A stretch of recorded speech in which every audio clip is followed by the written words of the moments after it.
یعنی چې معمولي ګړز ګړو هله پیر بابا راورسي اورنی ټکي هله پیر بابا راورسي نو د دې غلطو عقیدو والا په خوله باندې او بیا دا زنانه نه زنانه دوی اکثر د عقیدې ګړې وړي ځکه چې دوی خو په علم ورسره نه او چې څوک ورته څه بیان کړي خورې وایي دلته یو پیر را پیدا شوی دی د کافر زوی او وایي چې ولې ورشي ټک او پړک او د سړي بچي کېږي بله ورځ دا هم رواني بیا دا بل ته وایي ځان چې مشهوره ښځو ته یو موضوع رواج وخه به دې مشهور کړي او چې بیا خاون هغو کی چې نه قرآن پیژني نه حدیث پیژني نه غریب ورته څه وایي هغه ته ځان لیرېږي که د دې پیر نه منع کړم نو پیر راباندې دنیا نسکوره نه کړي او که نه دا هم یاره ده لکه اوس یو سړي ته تعویز پروت دی او ته یو سړي ته وایي دنه تعویز پرېږده چې عقیدې د توحید نه مضبوطه ورب الکعبه د لاسونه رپېږي تعویز نشي پرې کولی ګورې یېرېږي دا ګوره ډېر ګران کار دی دا خو هسې دی چې اورېدو کې اسانه تعویز هم پرې کړو عقیده کې چې د معمولي ملاوټ وکړه نه داسې رپېږي به داسې چې داسې نه بل طرف ته هم ورسي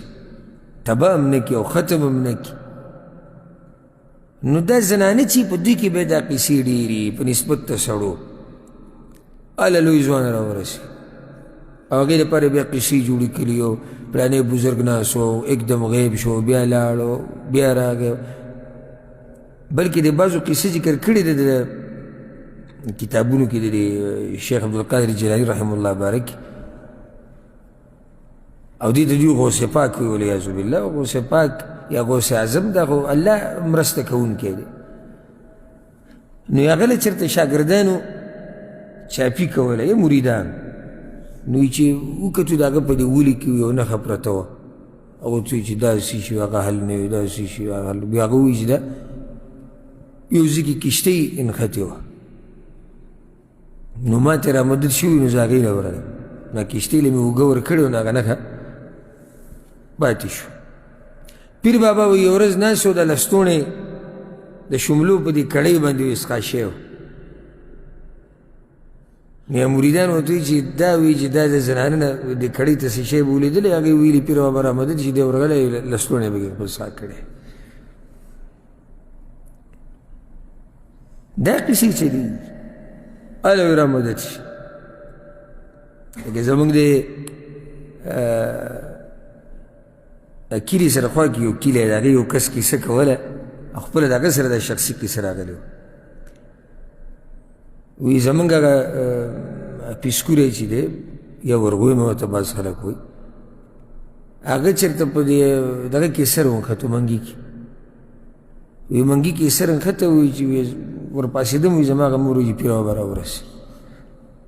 وی بیا کېناستم وی ما ته وایي چې ته ګوره شی مري ورته ورته وایي ګوره وایي چې ما ورته وایي چې بس تا خو کار حواله کړو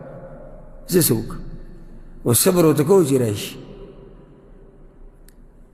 نو په هره خبره کې پیر بابا راورسي او لوی ځوان راورسي په سخته کې خو ته الله بلکل یېري والعیاذ بالله